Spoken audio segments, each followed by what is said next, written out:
Welcome to our channel. Today we how to connect Brother printer to laptop step by step clearly.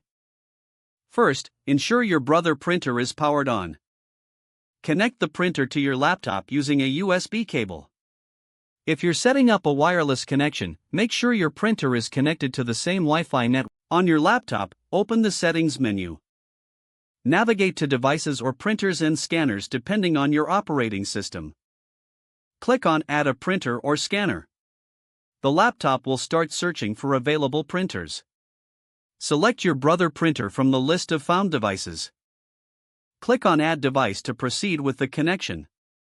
If prompted, install any necessary drivers by following the on-screen instructions. Once the drivers are installed, you should see a confirmation message. Test the connection by printing a test page. From your laptop, go to Printers and Scanners and select your Brother printer. Click on Manage and then choose Print a test page. If the test page prints successfully, your printer is correctly connected. For wireless connections, ensure both the printer and laptop have stable network access.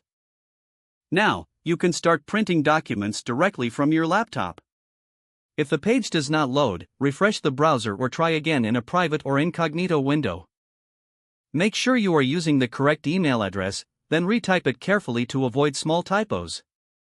If your password is not accepted, use the reset option and create a new strong password you can remember. Check your spam folder for verification or security emails, then complete any requested confirmation steps. Enable two-factor authentication if available to improve account security and reduce unauthorized access risk. After signing in, review your profile details so your contact information and settings are accurate and current. If you see an error message, note it down and try again after restarting your device and internet connection. Log out when you finish, especially on shared devices, to keep your account and payment information secure. If the page does not load, refresh the browser or try again in a private or incognito window. Make sure you are using the correct email address, then retype it carefully to avoid small typos. If your password is not accepted, use the reset option and create a new strong password you can remember.